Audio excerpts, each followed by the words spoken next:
Hola a todos, ¿qué tal? ¿Cómo están? Muy bienvenidos. Damos inicio a la segunda temporada de 2AP, el podcast de AA. Este es el primer capítulo de este año 2026 y partimos esta segunda temporada muy contentos porque tenemos una noticia que dar. Estamos dando un paso natural pero muy significativo para nosotros. Entramos al mundo de la formación.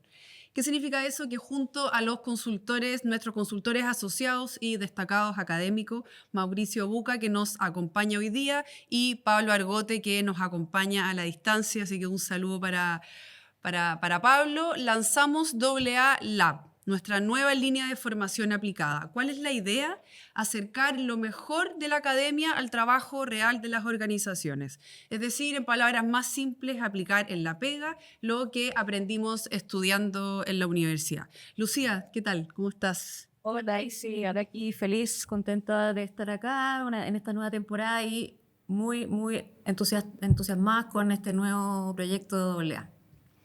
Excelente. Y nosotros quisimos explicar esto de AA Lab, más que explicarlo en sí mismo, quisimos aprovechar este espacio. Creemos que es una muy buena manera de explicar este tremendo proyecto, abriendo la conversación hoy día con lo que hay detrás de este taller, sino que cómo se construye el conocimiento hoy día, ¿ya? Pero sobre todo qué pasa con ese conocimiento después.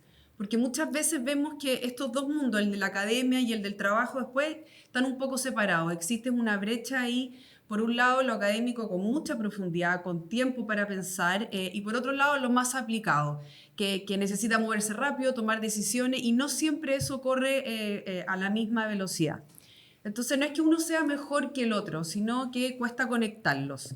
Y ahí aparece algo que nos interesa a nosotros mirar, que es esa distancia, a veces chica, a veces un poco más grande, que es lo que hay que entender y qué es lo que hay que usar y aplicar después. Entonces, la idea de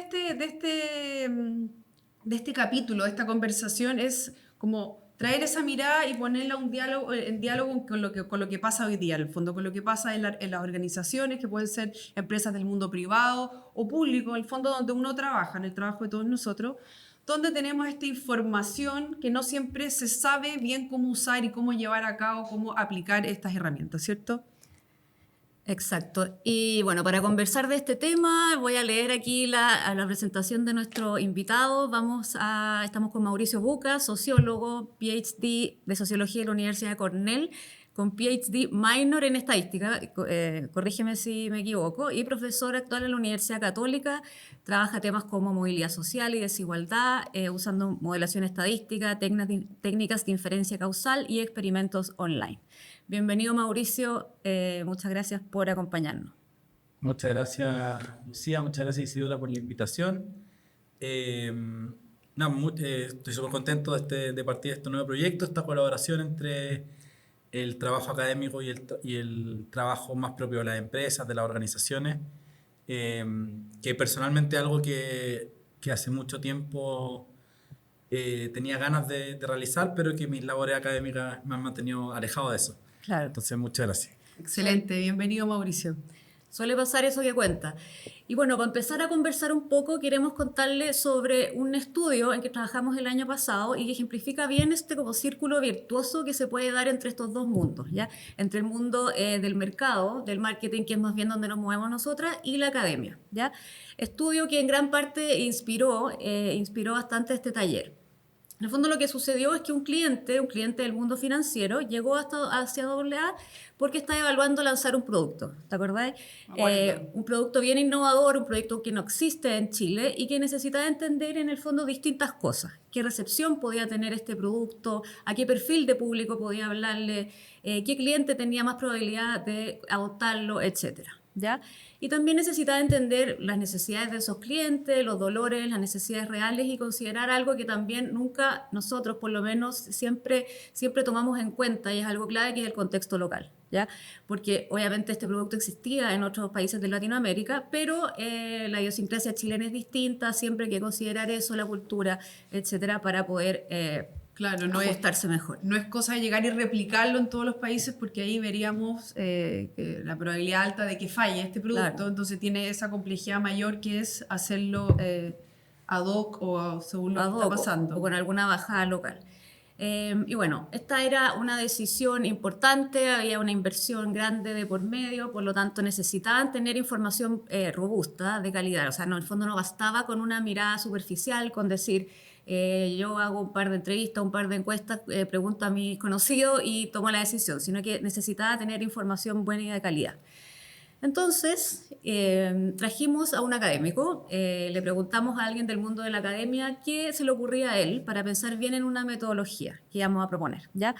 Y esto también nos empujó a salir de las formas más habituales que nosotras tenemos de abordar este tipo de desafíos.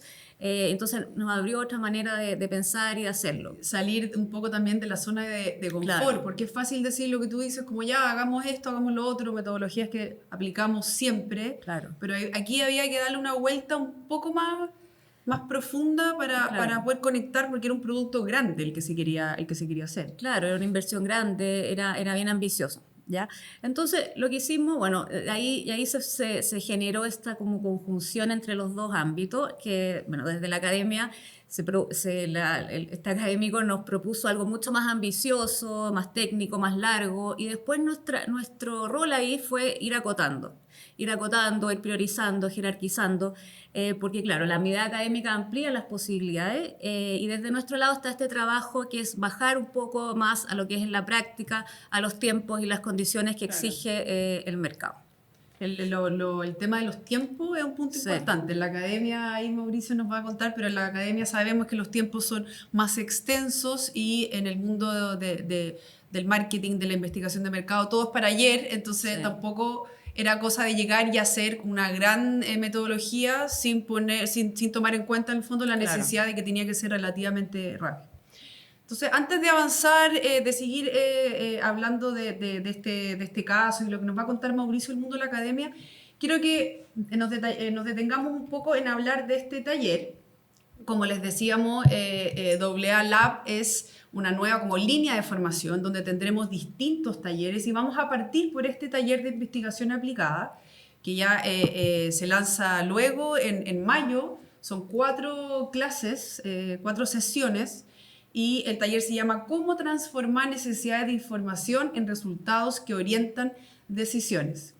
Y a grandes rasgos, porque no les voy a contar en detalle toda la propuesta que tenemos, pero es un taller que dura 16 horas y tiene 4 módulos. Entonces revisemos un poco brevemente los contenidos de este taller. El primer módulo es de la inquietud del cliente al diseño de estudio, o sea, cómo traducimos esta necesidad de información en una pregunta de investigación y en un diseño metodológico, como decía la Lucía, adecuado que calce con el contexto, el momento, el target, etc. Ahí solo para acotar un poco, en este módulo lo que pasa muchas veces es que los clientes llegan con necesidades un poco abstractas, etéreas, no siempre tienen exactamente claro lo que quieren medir, a quién quieren entrevistar, etc. Entonces la idea ahí es replicar un poco este tipo de casos que yo les mencionaba, los vamos a ir viendo también en el taller, de decir, ok, la persona, el cliente llega con una necesidad pero no tiene mucha idea y ahí está el rol nuestro de consultor de decir, qué es lo mejor para ofrecer en este caso, digamos. Claro, y qué es lo que se puede hacer, porque también son bien idealistas en que quieren que lo que ellos quieren hacer, están seguros que se puede hacer y que la va a romper. Entonces también el rol nuestro como consultores, como investigadores, es bajar y decir realmente cómo lo podemos abordar. El segundo módulo es diseño de instrumentos y calidad en la medición. O sea, ahí qué es lo que vamos a usar, cómo vamos a tratar la calidad de los datos en la investigación aplicada, incluyendo cuestionarios, pautas cualitativas, etc. Tercer módulo es la producción y análisis de datos, cómo trabajar con datos en investigación aplicada de manera ordenada, rigurosa y eficiente. Y el módulo 4, que sería el último, es la interpretación de los resultados y la toma de decisiones, ¿cierto? ¿Cuáles son los criterios que tenemos que tener para evaluar los resultados, identificar lo que es más relevante y traducir esto en hallazgos, en decisiones, en oportunidades para la marca? Eso sería un poco como a grandes rasgos, ¿cierto? Lo que trae este taller. Claro, y ahora, bueno, yo les conté este caso que vivimos, y ahora queremos mirarlo un poco desde el otro lado. Y aquí, Mauricio, te damos más la palabra. A ti te toca trabajar harto con estudiantes, con que se están formando en esto, en bueno, sociología en tu caso, pero también hay harto de economistas, cientistas políticos, bueno, distintas disciplinas en el fondo, que trabajan con inferencia estadística, con programas, con R, con Stata, con un montón de distintas herramientas y modelos. ¿Qué inquietudes ves ahí? Porque, bueno, a nosotros también nos pasaba que no sabíamos bien cómo íbamos a estar aplicando esas cosas en el mundo real, y eso pasa. Y en el fondo también, me imagino que es algo que sigue pasando a los alumnos actualmente. Sí. Bueno, como estábamos hablando antes, hay una primera como tensión entre el mundo profesional y el académico, que es el tiempo. Nosotros los académicos, nuestro trabajo principal es hacer investigación académica, y eso tiene unos tiempos mucho más largos que los tiempos de la industria, pero la otra cosa que hacemos es formar estudiantes, y esos estudiantes, la gran mayoría no van a ser académicos, van a ser gente que va a trabajar en el mundo profesional. Claro. Y muchas veces pasa que nosotros les imponemos a los estudiantes los énfasis y los ritmos de la investigación que nosotros hacemos, y eso es un problema. Y ahora particularmente... Perdón, ¿eso como por formación profesional o por querer traspasar un poco una mirada más crítica? Uno tiende a pensar que hay muchas cosas que para uno son importantes, que son importantes en la formación de cualquier profesional, y eso no siempre es así. Sobre todo la gente que va, por ejemplo, al mundo, no sé, de la consultoría, a las empresas, claro. Como te digo, una cosa es el tiempo, pero hay otra cosa, que el tipo de preguntas que se hacen en una empresa son muy distintas al tipo de preguntas que uno se hace en un estudio académico.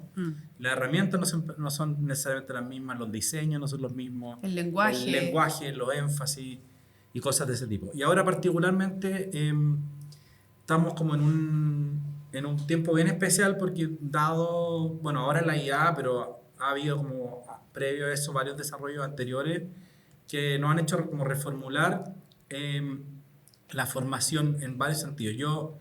A mí me toca hacer clases en mis temas, pero también hago clases de estadística en pregrado y posgrado, y también a nivel como de programación en R en diplomado. Y ahí lo que ha pasado harto es que hemos reformulado la enseñanza. Estamos como moviéndonos desde originalmente como enseñar catálogos de técnicas y enseñar a los estudiantes o a los profesionales que están formando en formación continua un montón de cosas, a movernos más a los fundamentos, a tener profundidad en los fundamentos que después te permiten avanzar, dependiendo de la necesidad, a aprender cosas específicas, técnicas específicas. Hasta la evaluación ha cambiado. O sea, ahora con la IA volvimos a las pruebas con lápiz y papel, que eso implica que uno tiene que realmente saber lo que está haciendo. Pensar, exactamente. Y ahí, o sea, conectándolo con lo que estábamos hablando antes, esto obliga como a que uno, a quitar un poco el énfasis de, hubo un tiempo en la investigación aplicada y académica, como que había una obsesión con la sofisticación de las herramientas de estadística, aprender diferentes herramientas de estadística, que es muy importante, pero uno rápidamente se topa se da cuenta que muchas veces no hay una herramienta estadística suficientemente sofisticada que reemplace un diseño de investigación. Una buena pregunta. Exacto. Planteársela. O sea, yo me muevo, de hecho, en mi investigación en los dos ejes, como modelación estadística más sofisticada y experimentos. Y en experimentos toda la sofisticación está en el diseño. La estadística detrás es algo que yo podría hacer prácticamente con la calculadora. Claro. Porque el diseño es lo complejo. Y muchas veces pasa, me imagino que les pasa a ustedes que... Claro, como una herramienta que sirve para llevar a cabo ese diseño, pero no es el diseño en sí mismo. Exactamente. Muchas veces debe pasar, en el mundo académico pasa un montón, me imagino que a ustedes les pasa que la dificultad está en pensar el estudio, no en después... Claro, no en la gente. No en calcular las cosas. Y eso es algo que realmente requiere una comprensión profunda que herramientas automatizadas difícilmente la pueden reemplazar. O sea, entender bien cuál es el flujo completo de una investigación desde inicio a fin, cómo se puede hacer esa investigación de tal manera que el flujo sea eficiente, que sea reproducible, que en el caso de las empresas sea efectivo y idealmente costo efectivo. Claro. Eso es algo que requiere como una comprensión mucho más amplia que realmente aprender como un recetario de técnicas. Claro. ¿Y cómo puede como reducirse esta brecha, más allá de haciendo nuestro maravilloso taller? Pero yo soy socióloga y a mí me pasó al empezar a trabajar, tengo la sensación de que sociología, al menos en la universidad donde yo la estudié, no hay mucho como approach al marketing, ¿ya? O a la investigación de mercado, así propiamente tal como la trabajamos nosotros. Y me pasó al empezar a trabajar que yo venía con una formación bien estructurada, con hartas herramientas.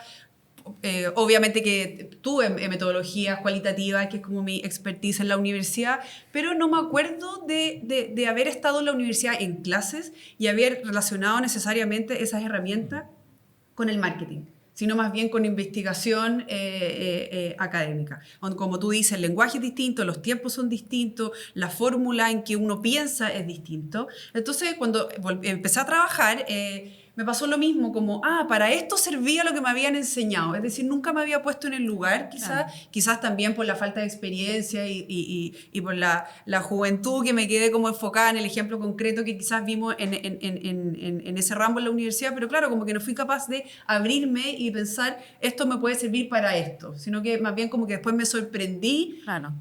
Quizás tengo la herramienta para resolver este trabajo, pero como que había una inseguridad de que no lo iba a saber hacer porque no lo había estudiado.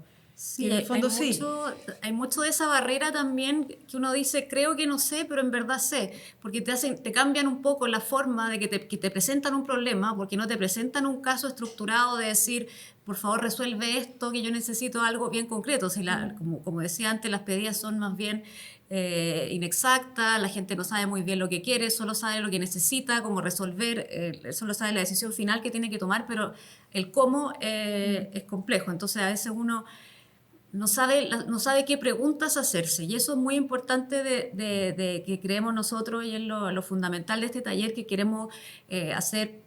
Transmitir en el fondo todo el conocimiento que nosotros hemos tenido durante estos años, de invitar a gente joven, a gente que se está desarrollando, gente, bueno, de cualquier edad también, pero en general suele pasar más a esa edad, de decir... En los primeros años de Vega. En los primeros años, como de decir qué tipo de cosas tengo que ver, a qué tipo de cosas tengo que atender. Obviamente también vamos a usar un montón de herramientas que existen actualmente. Tenemos un montón de cosas de inteligencia artificial también para optimizar procesos, etcétera. Pero va más allá de eso lo que queremos enseñar y transmitir. Y siento que también hay un tema que es súper importante, que tiene que ver como con la cotidianidad. Como que creo que uno, cuando empieza a trabajar o cuando está en la universidad estudiando, se imagina como casos más complejos o situaciones que te van a pedir cosas más complicadas, y uno no se imagina que alguna cosa puede ser como un nuevo sabor de yogur. O sea, eso también puede ser un estudio, un diseño que uno tiene que hacer, pero claro, uno cree que todo lo que le están enseñando es como para algo más elaborado y más complejo. También se habla en un lenguaje, como hemos dicho, distinto, que suele ser complicado, más elaborado, entonces a uno le cuesta bajar eso a algo tan cotidiano como un nuevo sabor de yogur, o cómo solucionar un problema en el transporte, no sé, cosas que hacemos todos los días. Y no necesariamente grandes descubrimientos o estudios más complicados.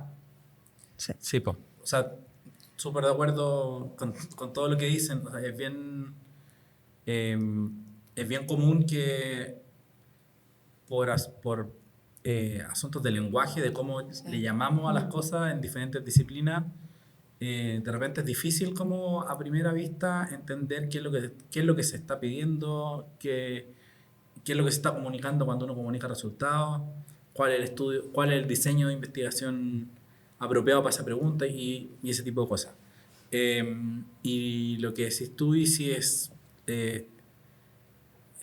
sea, yo lo veo en mis estudiantes, que muchas veces quieren cosas más y más complicadas, pensando que en el mundo laboral lo que va a pagar realmente es como mayor sofisticación, y muchas veces es al revés, entender como cosas muy fundamentales y hacerlas bien. Claro. Y de repente el objetivo es, como decís tú, probar un sabor de yogur, o en el caso del típico como A/B testing que hacen las páginas web es como el experimento. Claro, un experimento como el que uno aprende académicamente, pero el objetivo es saber si el botón de OK tiene que ser rojo o verde. Sí. No nos imagino temas de usabilidad también, o de cuánto cobrar en un producto, que son cosas bien concretas, bien todos los días uno tiene que, cuando lanza algo tenés que saber cuánto cobrar, y esa se puede hacer mediante técnicas que son bien sofisticadas, en el fondo son cosas bien sofisticadas que se pueden ir haciendo, pero que en el fondo responden a algo súper específico y cotidiano, como decíamos. Claro, ahí yo creo que es, de nuevo, como insisto, ahí yo realmente creo que dada esta diversidad de lenguajes, diversidad de objetivos, diversidad de técnicas, se vuelve más importante cada vez conocer bien los fundamentos. Porque uno, sabiendo bien los fundamentos, uno rápidamente se da cuenta que lo que la persona de marketing llama esto es lo mismo que tú sabes que tienes tu otro nombre. Como entender el fondo. Y el gap no es de conocimiento, es de nomenclatura, ¿no? Claro, y eso facilita mucho el trabajo.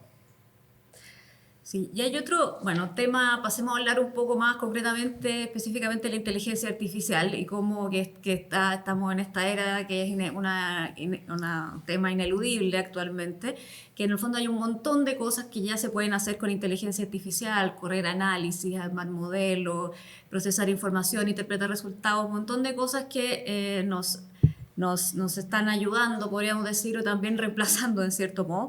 Pero sigue siendo clave y un poco lo que hablábamos antes de saber preguntar cuál es el foco, qué es lo relevante. Eso también es algo que nosotros vemos mucho en personas que empiezan a trabajar, que se cree que mientras más cosas se vayan poniendo, se vayan problematizando, en el fondo es mejor, y eso no es así necesariamente. O sea, el poder de síntesis, qué es lo importante y qué no, qué es lo accesorio, eso es algo que creemos que es clave formar también en estudiantes y en personas que comienzan a trabajar. Y si no tienes claras esas cosas, no va a funcionar bien. O sea, puede ser algo que no aporte finalmente lo que nosotros queremos que se aporte. Claro, y podéis ir para atrás, lo hablábamos un poco en un capítulo del año pasado de acá de 2AP, a raíz de nuestro estudio Empatía, y hablábamos que finalmente la inteligencia artificial es una herramienta y no un fin en sí mismo, y si no la sé utilizar, o sea, el resultado puede ser peor que no usarla. O sea, no necesariamente, no por usarla es sinónimo de que la vamos a usar bien. Y bueno, en nuestro taller, en los 4 módulos que hablamos hace un rato, está la inteligencia artificial como una protagonista. Sí, o sea, claramente es algo que no se puede eludir ahora, y lo vamos a hacer, y Mauricio lo va a explicar mejor. Y específicamente sobre eso, que Mauricio también ha estado estudiando este tema de cómo se van moviendo las habilidades en el mercado laboral en esta era de la inteligencia artificial, y los resultados que tú tenías, que ahí obviamente, corrígeme si me equivoco, explícalo mejor, rompen un poco con la idea instalada de que la IA va democratizando el conocimiento y las habilidades, que podríamos decir que ahora todo, con la era de la inteligencia artificial, todos podemos ser expertos en todo, que yo puedo hablar de física cuántica o de medicina, y en el fondo lo que tú muestras es lo contrario, que las habilidades cognitivas se van potenciando, y que en el fondo las ocupaciones más calificadas son aquellas que la adquieren mejor. Ya, cuéntanos un poco sobre eso y qué encontraste. Sí, justo en mi trabajo académico con uno de mis estudiantes doctorales, estamos trabajando algo relacionado con este taller de alguna manera. Estamos viendo en Estados Unidos, en el mercado laboral norteamericano, estamos viendo como el flujo de habilidades de una ocupación a otra. Es decir, en el tiempo, qué habilidades están siendo adoptadas por ciertas ocupaciones, a quién se las están copiando, y qué habilidades están siendo abandonadas, y quién abandona y quién retiene, en el fondo. Entonces, el cambio... Perdón, ¿qué ocupaciones algunas han estado mirando? Todas. Tenemos todo el equivalente con el mercado laboral, al Ministerio del Trabajo de Estados Unidos. Tiene una base de datos que se actualiza cada 2 o 3 años, que en el fondo ellos mapean cada ocupación a nivel muy detallado, qué cosas usa, ¿cachai? Entonces, ahí lo que se sabía hasta ahora es que el mercado laboral está separado entre ocupaciones que tienen como una carga súper intensiva de habilidades cognitivas, sociocognitivas. Esto es cosas generales del tipo razonamiento matemático, capacidad de explicar, capacidad de síntesis, hasta cosas súper especializadas como, no sé, saber programar. Ya. Y hay otras ocupaciones que casi no usan cosas cognitivas, pero y usan cosas, lo que llaman físico-sensoriales. Era como destreza manual, fuerza, cosas de ese tipo. Entonces nosotros lo que nos interesaba saber es cómo van cambiando las ocupaciones, qué tipo de habilidades se van incorporando a las ocupaciones y que las van reformulando. Y la expectativa tradicional es como que en este contexto donde hay computadores, donde hay tecnología y ahora donde hay IA, para no ser reemplazados, los trabajos que son menos intensivos en cosas cognitivas deberían ir como subiéndose un poco a la ola, Claro. e incorporando, requiriendo más habilidades cognitivas. O sea, como disminuyendo la brecha. Disminuyendo la brecha. Esa es como Ya. la típica idea, como que en el fondo todos nos vamos a tener que poner al día con estas tecnologías. Ya. Y lo que nosotros En el encontramos... fondo un poco porque es transversal y están a la mano de todos. Está a la hoy mano en de día. todos, en O teoría, de gran claro. parte de la población. En teoría eso es la expectativa, ¿cachai? Como que el mercado laboral y el trabajo se va a cognitivizar. Y los que no lo hacen desaparecen. Esa es como nos reemplazan los robots. Ese es como el panorama que muchas veces uno escucha. Y lo que nosotros encontramos en el artículo es que la adopción de habilidades cognitivas, o sea, las ocupaciones que antes no tenían ciertas habilidades cognitivas, pero ahora sí las adoptaron, no son las que son más intensivas en cosas físicas. Al contrario, las ocupaciones que tienen mayor carga como de tareas cognitivas ya, como de mayor especialización, de mayor formación. Que requieren más educación, qué sé yo, Ya. esas son las que están... Mejores salarios también. Mejores salarios. Esas son las que están de manera muy notoria, son las que más están absorbiendo habilidades cognitivas. Entonces, significa que en el fondo el mercado laboral se va polarizando y los que están en mejores condiciones de aprovechar estos desarrollos son las personas que trabajan en ocupaciones que ya están basadas en alto contenido cognitivo, en alta especialización, alto nivel educacional, etc. O sea, en el fondo es un poco como lo que hablamos recién del estudio que mencionamos, que es porque esas personas saben usarlas mejor a la larga, Exacto. tener más capacidad, estar más formados, Claro. tener mayor distinciones en el fondo. Exacto. Y pueden discernir mejor cómo usar la herramienta. Hay varias razones por las cuales podría pasar, pero una clave es eso, es como la complementariedad. O sea, en el fondo, una persona que, no sé, está en el mundo de la consultoría, ponle. Esa persona tuvo tal formación, sabe hacer tal cosas, pero no sabe programar. Claro. Está en muchas mejores condiciones que una ocupación más técnica, de si lo necesita, decir, ok, necesitamos programadores, puedo conversar con esta persona. Claro. O puedo al menos aprender como las cosas básicas para hacer mi trabajo. Entonces, la posición que, o sea, lo que esto genera es que al final el trabajo, la ocupación es el trabajo que está basado en conocimiento, el que está en mejor posición, no para ser reemplazado por la IA, sino que para aprovecharla productivamente. Para aprovecharla mejor, para sacarle más potencial. En el Y eso, en el fondo, yo cuando vi este resultado pensaba, y estábamos al mismo tiempo hablando de la posibilidad de lanzar este taller que integre como la academia con el mundo de la empresa.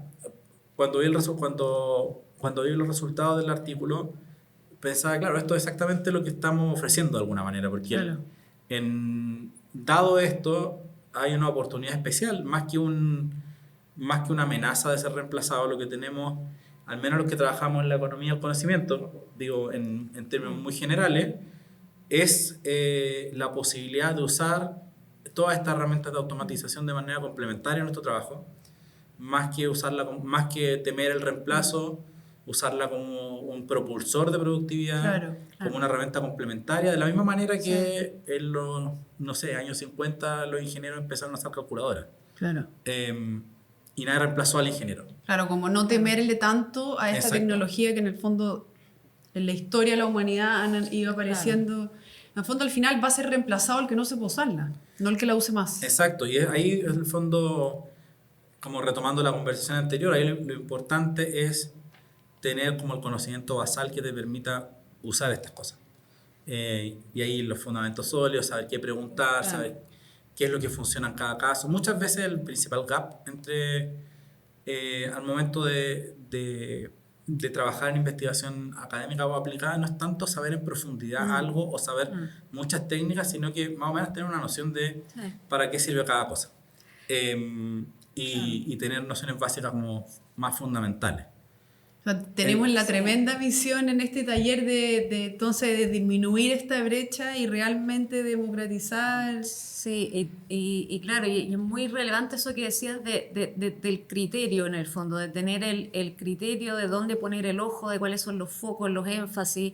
Eso es algo que, como decía, bueno, nosotros vemos que los profesionales, o sea, que hay una oportunidad importante de enseñar eso, de traspasar eso.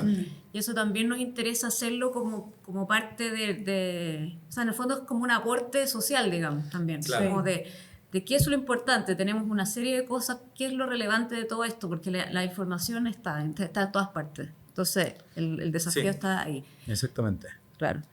Claro, ayudar un poco en esa mirada crítica también, porque quizá al revés, hay tanta información que eso me complejiza en vez de que me simplifique. Claro. O sea, es como cuando tengo muchas alternativas que no sé cuál elegir pensando en algo básico. Es que ahí está lo que decía la Lucía, que es clave, que en el fondo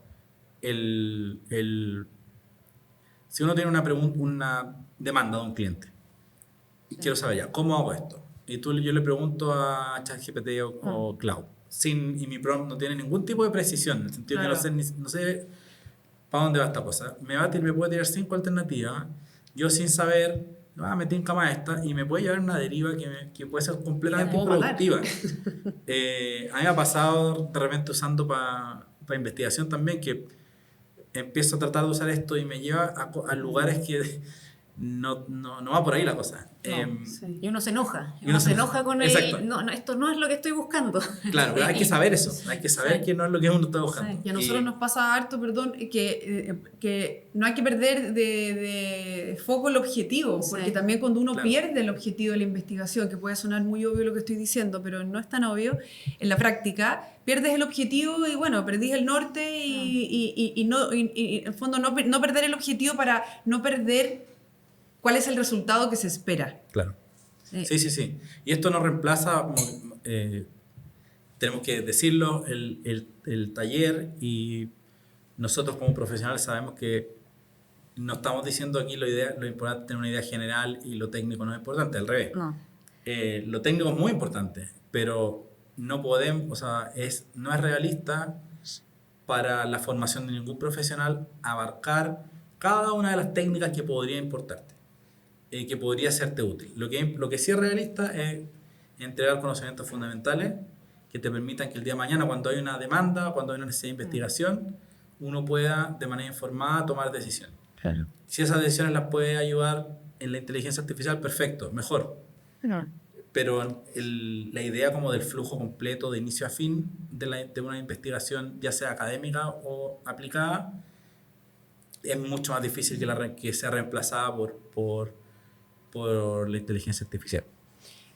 Y bueno, desde todo esto es que nace AA Lab, y es importante recalcar que no es un curso, sino que es un taller, porque nosotros acá creemos que la idea es trabajar, no solamente escuchar, sino que tomar un problema real, concreto, y recorrer todo ese proceso, o sea, cómo se formula lo que hemos estado diciendo, cómo se diseña, cómo se analiza y cómo eso termina en una decisión importante, una decisión relevante, concreta para Accionable. la marca, accionable. Siempre una palabra que nos dijeron cuando empezamos a trabajar también, siempre esto tiene que ser accionable, lo que tú dices es accionable, y eso... Probablemente tampoco entendimos No, lo que era accionable. No entendimos, pero claramente uno ahora lo repite como mantra, que sea accionable, o si no, se pierde. Claro, Bueno, y también meternos en la herramienta, obviamente, como hemos hablado, la IA, pero desde el uso, no solamente desde la teoría, sino que desde la realidad, lo concreto. Y bueno, contemos un poco de... Aparte de este taller, dado lo que estábamos hablando, que en el fondo hay un montón de técnicas que siempre necesariamente van a quedar fuera como del ámbito de cualquier formación general, pero que muchas veces las demandas específicas requieren técnicas bien específicas. Otra cosa que nosotros ofrecemos en AA Lab es consultoría, asesoría, workshops, en el fondo orientados por la demanda, on demand, ad hoc a las necesidades de una empresa o de un grupo de personas, on-site si es necesario, pero en el fondo la idea es tener este taller de carácter más general y si es necesario profundizar, hacemos el doble clic o el triple clic. Claro, en el fondo, así como en buen chileno, el taller tiene dos patitas. Por un lado está esta patita más general, ¿ya? Que está dirigido a personas que están trabajando o a personas que están estudiando en los últimos años de las carreras, que trabajan tanto en el ámbito público como privado y que tienen que tomar estas decisiones. Y también, como dice Mauricio, la otra patita es algo más específico. Por ejemplo, una empresa puntual quiere resolver un caso, entonces nosotros estamos ahí para hacer este taller a sus trabajadores como una especie de capacitación, pero en el fondo algo que se trabaje en conjunto con un problema de investigación específico. Sí, y ahí tenemos distintas herramientas que también vamos a ir enseñando. Vamos a dejar toda la información de los talleres en la descripción del capítulo, en YouTube, en Spotify y también está en la página web. Pero, por ejemplo, lo que hemos visto que hay harto interés en aprender R, aprender Python, que son temas de visualizaciones de datos, de distintos software, etcétera, que sirven para eso y que tenemos también, además de nosotros, varios profesores asociados que van a ir sumándose al equipo para ir dando estos workshops más específicos, digamos.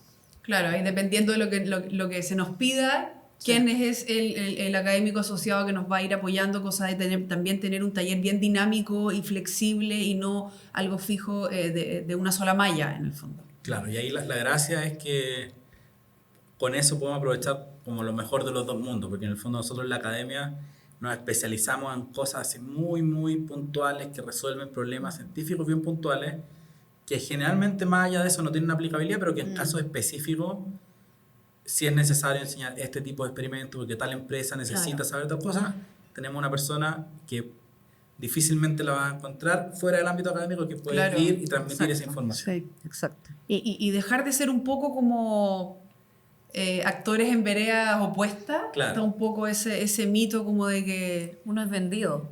Nosotros somos los vendidos de la carrera. De la academia que nos dedicamos al entonces como para que seamos amigos. Claro. Y esto es bien, o sea, como puente academia empresa es bien notorio en Chile, pero en economías más avanzadas el puente es bien directo. O sea, si uno ve las grandes empresas en Estados Unidos, todas tienen un área de estudio donde lo que hay adentro son gente que son prácticamente académicos, o sea, que hacen investigación académica para las empresas. Y publican y usan como Acá o eres académico o exacto. eres... Sí. O sea, Facebook, Amazon, todo. Netflix, tienen todos llenos de académicos con doctorado, etcétera, que piensan lo que nosotros no pensamos. Que trabajan en eso. Y aquí en Chile sí, no es tan común verlo, para nada. Uno, en general, doctorados no se dedican al mercado, digamos, a empresas. Claro, como tienes un paper o haces un estudio.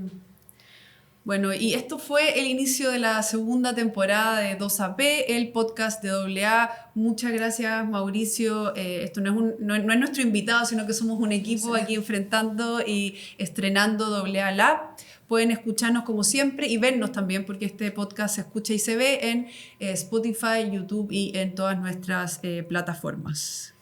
Sí, así es, la invitación sigue abierta, hemos tenido muy buena recepción desde que lo lanzamos hace más o menos una semana, tenemos varios inscritos, así que bueno, comenzamos el 6 de mayo, probablemente vamos a abrir nuevas fechas, así que la invitación sigue extendida. La información va a estar toda en las plataformas donde lo publiquemos, en nuestra web, así que eso. Estamos muy contentos. Muchas gracias, Isidora, muchas gracias, Lucía, por la invitación y nada, pues ahora seguimos trabajando en sociedad. Sí. Chao, que estén muy bien. Chao. Chao.